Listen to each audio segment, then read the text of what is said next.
episode of Whitewashed History, when the U.S. Navy unleashed a secret bioweapon on American citizens. The year is 1950 and we're in San Francisco. And the U.S. Navy is about to do something completely diabolical. Secretly spray the bacteria Serratia marcescens on the citizens of the city. Of course, no one consented to this and no one knew about it. And the city is gripped in a mysterious surge of illnesses, urinary tract infections and pneumonia. One man even dies. The incident was cloaked in secrecy but eventually exposed and reminds us of a disturbing truth. The lengths that the government has been willing to go in the name of research knows no bounds. He authorized Sidney Gottlieb to spray germs into the fog in San Francisco Harbor.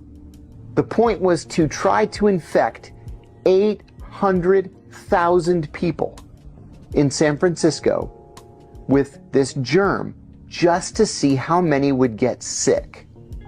And they thought that the germ would sit heavily in the fog and would linger in the air longer that way to infect more people. Now remember, nobody knew that this was happening. And I don't mean just nobody in San Francisco. I mean nobody. The CIA director didn't know it was happening. The president didn't know it was happening. This was Allen Dulles and Dr. Sidney Gottlieb. So what happened?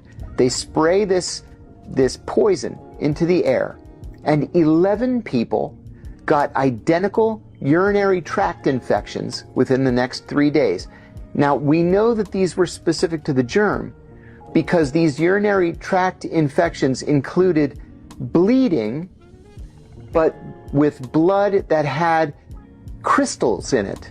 Doctors were so taken aback by the fact that this wasn't just a urinary tract infection, but these people were discharging crystals from their bodies, that they actually got together in doctors' groups and talked about it. That what in the world is this? Is this some kind of a new disease?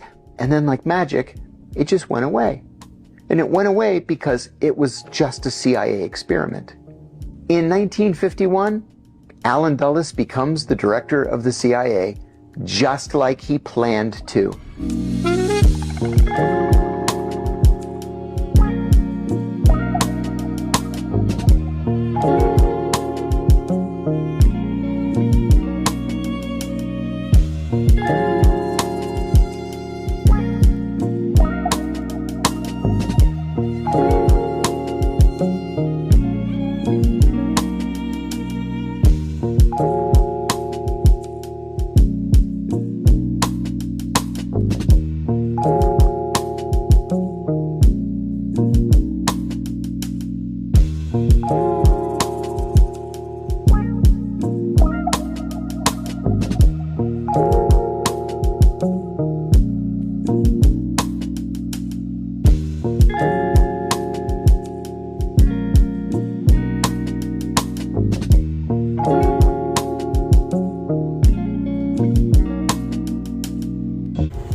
Alright, so it's crazy foggy right now. But that's not the weird part, okay? Like, number one, it's weird because as it gets later in the day, fog should lighten, dissipate, and it's really not. But the weirdest part is the taste and smell. It smells like after you set off a bunch of fireworks. And like the taste of the air is, I mean, the only word I can think of is toxic.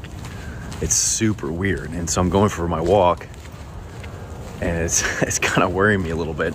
Let me know if you guys are experiencing something like that. That's weird. Yeah, I mean, it smells not right. And I'm 41. I've been through fog. This is something different. Let me know if you guys are experiencing something like that.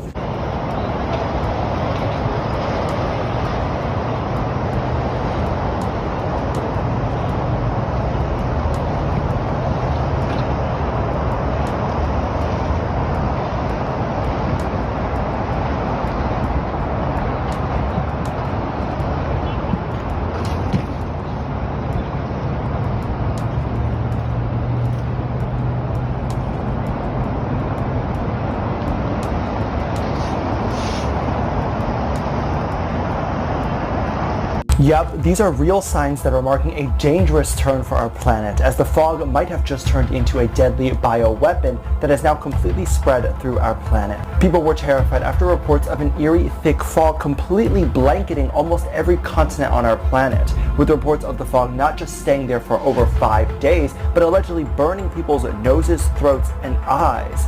Haunting footage shows not only one woman after getting her car washed, seeing black film on the car after just leaving it there from the fog. The fucking car doesn't stay white for any longer than a day. Like, look at all this. I went and got this car cleaned 5 days ago. With many people alleging they have heard sounds from inside the fog, and it even smelling like chemicals, to which many believe it's being artificially made as a bioweapon to pollute our air to end us. It's a project first dreamed up by the military to get information from the battlefield. They call it smart dust, and the new technology may soon make it possible to keep track of anything, anywhere, including you.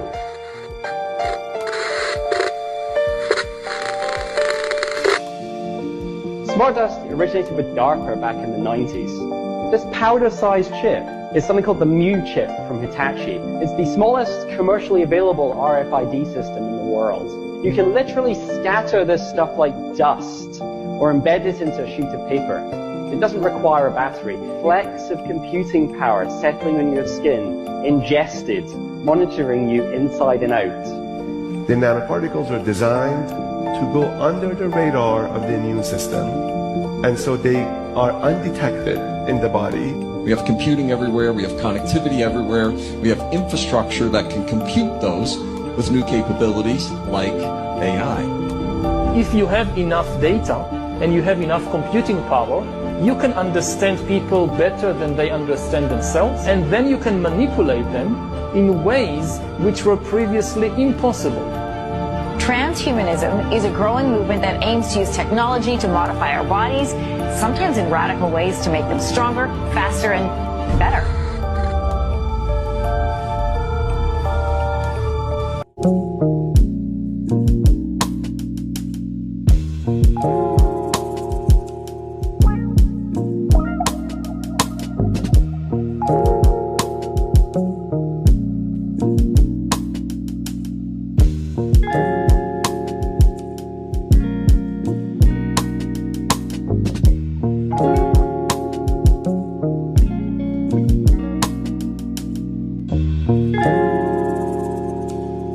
If you don't trust the government but still want the truth, then you gotta hear this.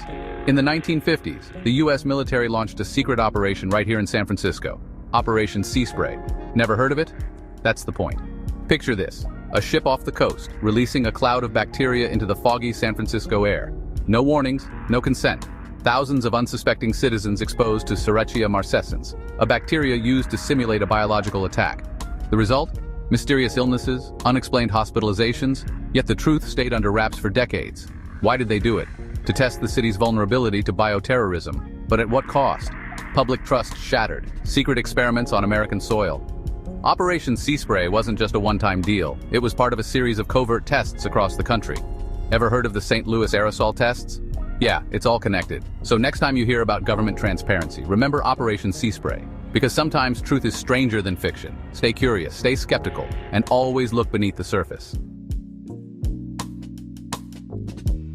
The 9 most terrifying words in the English language are, "I'm from the government and I'm here to help."